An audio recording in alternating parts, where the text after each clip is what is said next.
complex negotiation at the highest levels, and it will include a direct negotiation between Putin and Erdogan. It's fascinating to see the movement of foreign ministries at the moment. Hakan Fidan, the Turkish foreign minister, every day is out with a bombshell. And Lavrov is very circumspect about the Russian presence in Syria. This is fascinating, in fact. Lavrov is usually very outspoken. So this is a very complex negotiation. The Russians know who they are dealing with in Damascus. They are not in a hurry. The bases, for the moment, they are protected. The Russian embassy in Damascus is protected, just like the Iranian embassy in Damascus. So this is a mid-term negotiation. And don't forget, Erdogan is going to Damascus soon, maybe within the next 3 weeks maximum. The Guardian of London had reported last week that the Kremlin was moving its air defense systems from Syria to Libya. Was that an accurate report? Not everything, Judge. Yes, they are moving some of their assets to Libya. Some other assets are staying in Hmeimim. Some were moved back to Russia. So obviously, fog of war, of course, and our MI6 friends in London, of course, they're like cockroaches everywhere trying to figure that all out. Here's a clip I want to play for you. I'm not going to tell you who it is because you might not recognize the person, but you'll probably know. Cut number 1. There are many differences between Syria and the Taliban. The way we govern is different. Afghanistan is a tribal community. Syria is completely different. The people just don't think in the same way. The Syrian government and the ruling system will be in line with Syria's history and culture. That man has a $10 million bounty on his head. That's Al-Jilani, looking very much like a Western diplomat stationed in the Middle East. Well, and he was Che Guevara-fied, and now he's being Giorgio Armani-fied. Nicely put. Nicely put, my friend. What is he the head of government of? If Putin has to negotiate with Erdogan to keep his bases in Syria, what does Al-Jilani and his crew, what do they run? Basically a fiction. Essentially, Hakan Fidan, and which, by the way, was the head of Turkish intel before he became foreign minister, and he has sights on the presidency later on. So their prime asset in Greater Idlibistan, Jolani, former Al-Qaeda, former ISIS, founder of Hayat Tahrir al-Sham, weapons from Qatar, all the logistics from Turkey, support leading from behind by the Pentagon, the whole story. Now everybody knows the full story. And by the way, this clip that you just played, Judge, what he said is completely stupid. Syria is a tribal, clannish society, even more complex than Afghanistan. So he doesn't even know what he's talking about. And by the way, he's not Syrian. He's Saudi. He was born in Riyadh. This is a Saudi national. Here's what our friend Norman Finkelstein, as only he could, say about this. Here's what he said. If you ever feel useless, remember it took 20 years, trillions of dollars, and 4 U.S. presidents to replace the Taliban with the Taliban. With the Taliban. I mean, is that where we are in Syria today? Possibly. Well, I followed Afghanistan in detail before, during, and after. This was one of my biggest long-running stories as a foreign correspondent. And I'm an old school foreign correspondent, so I actually go everywhere. And I went to Taliban Afghanistan many times. And even before 9/11, I was there less than 3 weeks before 9/11. And that's how I learned Afghanistan from the inside, starting with the tribal areas and then inside Afghanistan. So I knew as best as I could as a foreigner, of course, without speaking Pashto or Dari, but with very good local connections, a tribal clannish society, and how Afghanistan is a jigsaw puzzle of tribal clannish societies. Syria is even more complex because it's also tribal and clannish and basically irreconcilable, in fact. In fact, Druze and Alawites and Shiites, minorities compared to Sunni Islam, and those tribes that are in the desert, in the northern part of Syria, in the northeast, these are basically Arab tribes, and they oppose everybody who is not part of the tribe or the clan. So basically, you cannot rule that part of Syria. And Erdogan, in his mind, he thinks that he can establish a sort of buffer zone in that area. It's going to be extremely difficult. They're going to have to kill a lot of Arab tribals. And this is something that bypasses Jolani completely. Getting back to Syria, Colonel MacGregor reports of the existence of an open-air slave market in Damascus, where women are being sold into sexual slavery. Is this credible? I haven't followed that, Judge, really. It's quite possible. First of all, because most of the connections that we had in Damascus, many of them were Christians. They left. They are not there. And many Shiite connections as well. They also left to Lebanon.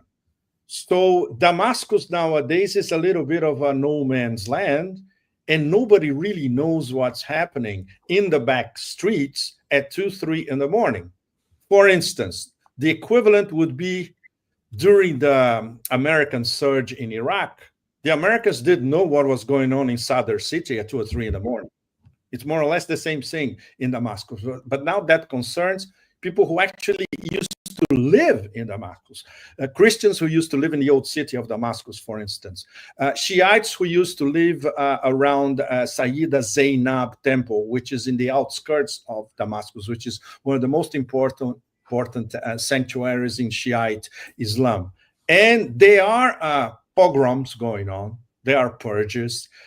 And I'm sure there may be a slave market of sorts, because many of these groups allied with HTS, they're basically criminal gangs. And it's not that they are Salafi jihadis ideologically per se. They are criminal gangs, and whatever happens, whatever they can make money with, they will do it.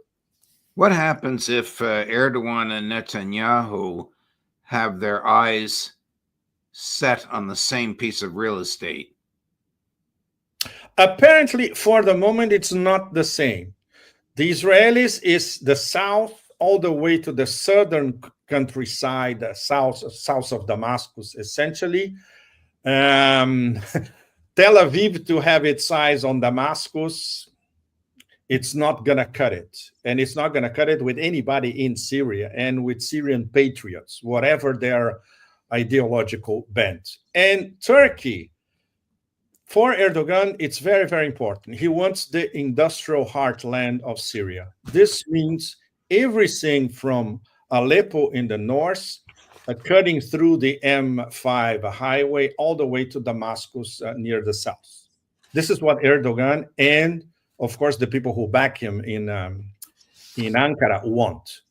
But he also wants this buffer zone all across the Turkish-Syrian border in the north and northeast, and obviously get rid of as many Kurds as possible. Literally, this is to put it diplomatically. The second option is more feasible compared to the first one, because the Americans, the Israelis, and other powers who also want to have a say throughout Western Syria, the part of Syria that it works, essentially.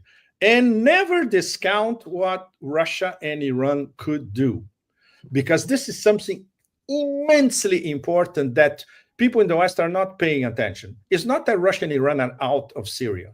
They are momentarily out of Syria. And we should never forget that what was decided at the last moment in that fateful Doha meeting, the round table of the Astana process, where we had Russia, Turkey, and Iran at the same table, they agreed. There was a mutual agreement between those three partners. Nobody knows what they agreed on. Nobody. The crowds were chanting to Erdogan over the weekend, "On to Jerusalem."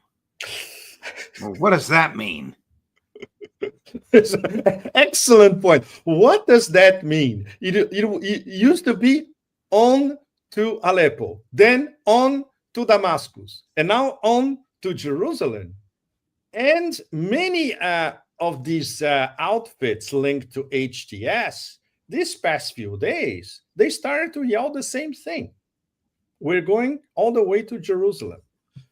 So I can imagine our friends in Tel Aviv now that we're biting more than we can chew, in fact. There will be blowback, of course. And the blowback against Israel is going to be long-running. It's not now. It's going to take a while. Same thing, the Syrian blowback against Turkey. This is going to take quite a while. Assuming we have a functioning government within the next few months. Not a done deal. For the moment, they put a guy who used to run Idlib to run Damascus. This is completely absurd. And they are getting all ultra-hardcore HTS criminals, in fact, for very important positions in the interim government, all the way to March 2020. But Pepe, what is it a government of? How much real estate besides the city of Damascus is left after the Israelis took what they wanted and the Turks took what they wanted and the Kurds occupied what they wanted? Exactly, because Judge, we don't know who's actually running Hama and Homs. Nobody knows who's actually running Hama and Homs. In Aleppo, the situation in Aleppo is very, very fuzzy at the moment. For the moment, what we have is these key Hayat Tahrir al-Sham executives, let's put it this way, working as, I would say, some sort of mayors, as we have it here in Europe or in France, for instance, the mayors of Aleppo, Homs, Hama, etc. But this is unsustainable. We don't know about the degree of popular support that they have. We don't know about the previous industrial classes that had power in all these cities, if they left the country, if they're hedging their bets, if they're going to organize a resistance. We already know that there is a resistance in the mountains of Latakia by the most able special forces of the previous Syrian Arab army. So this is just the beginning of a resistance movement. Let's try to define them as Russian patriots, Syrian patriots. I'm sorry. Okay. So everything is moving. West Asia, everything is moving all the time, and backstabbing is an art. Switching gears to Ukraine, in the past week, of course, the Ukrainians claim credit for assassinating a high-ranking Russian general who was also a senior scientist in Russia. And numerous drones have attacked high-rise apartment buildings. Here are photographs of the drones. In Kazan. Kazan, 500 miles east of Moscow, using American drones. What will Putin's response to all of this be? Enormous provocation, of course. And once again, Putin is demonstrating Taoist patience, which, of course, a lot of people between Moscow and St. Petersburg, they are fed up with that. It's the same old story. Cut off the head of the snake. But no, especially not now, and not now when we are a little over 3 weeks before the start of a new administration in Washington. So the Russians will, of course, the reprisals will happen, the responses will happen, not too spectacular, probably not even Oreshniks, but this attack on residential buildings in Kazan, which is very far from the front line. But why Kazan? Kazan is a symbol. Kazan is the symbol of the BRICS. The BRICS summit was in Kazan. So I have been saying this for weeks now. This is a war against BRICS. There's no question about that. This is something we could spend hours getting into the details. But this is a provocation to say, you have BRICS, so you can attack your BRICS capital anytime we want. It's a huge provocation, not only against Russia, but against the other BRICS members, which, by the way, today, the Kremlin revealed already 9 nations that will become official BRICS partners on January 1st, 2025. They're expecting answers from other 4, among them Turkey. So BRICS continues to expand. BRICS is the big thing all across the global majority. And this crazy and absolutely senseless attack on civilian targets and civilian buildings in Kazan, there's only one meaning for all that: a provocation, and a direct provocation against BRICS as a whole. But what do the Ukrainians hope to gain? Do they think that somehow Putin will be driven from office because he can't protect civilians? No, they want a rash response so they can sell this to their Western sponsors, Judge, essentially. They are dying for a very, very rash Russian response with lots of Ukrainian civilian victims, which is not going to happen. This is what they dream of at Bankova in Kiev. It's not going to happen because the Russians know about it. Their military sources and their intel sources tell them this is exactly what they're thinking. When they go out, these people of the SBU especially, when they go out and they talk about it, it's very provocatory. They know that they have only less than 4 weeks before the end of the worst administration in the history of the modern United States. So that's it. That's why we have to come back always to the same point. These next 4 weeks are the most dangerous in quite a while. Anything can happen, including a false flag, because they are desperate. They know that the game is going to change after January 20. They still don't know how, but it's not going to be a free-for-all like they had until today. The Financial Times reports this morning that the Trump transition team has informed Kyiv and NATO leaders that he will continue to supply, at least early on, arms and cash to Ukraine. Can that be true? Yes, it is, because the deep state wants it. Trump cannot go head-on against the deep state, at least in the beginning, which brings us to the most important first few days of the new Trump administration. How Trump is going to format the beginning of the negotiations between him and Putin. My suggestion, and a suggestion of many other analysts, there's got to be a completely sealed, foolproof, leak-proof channel between Trump and the Kremlin for the beginning of the negotiations. Otherwise, anybody from Washington, from the Beltway, from New York, or from Moscow, or the Brits can interfere and derail the whole process from the start. I'm sure the Trump people are aware of that. The Russians are aware of that. He must be, if they're talking about sending more money and material, he must be talking about that which has already been authorized and in the pipeline. I can't imagine Donald Trump going to a Republican Congress saying, give me a few more $1 billion to ship over there. He won't get it. He won't get it. Exactly. This is what is already in the pipeline. Absolutely. And of course, Trump will pressure NATO.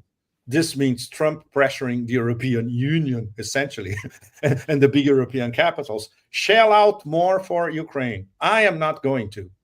Wow. We already know that. This is already on the record, right? Right.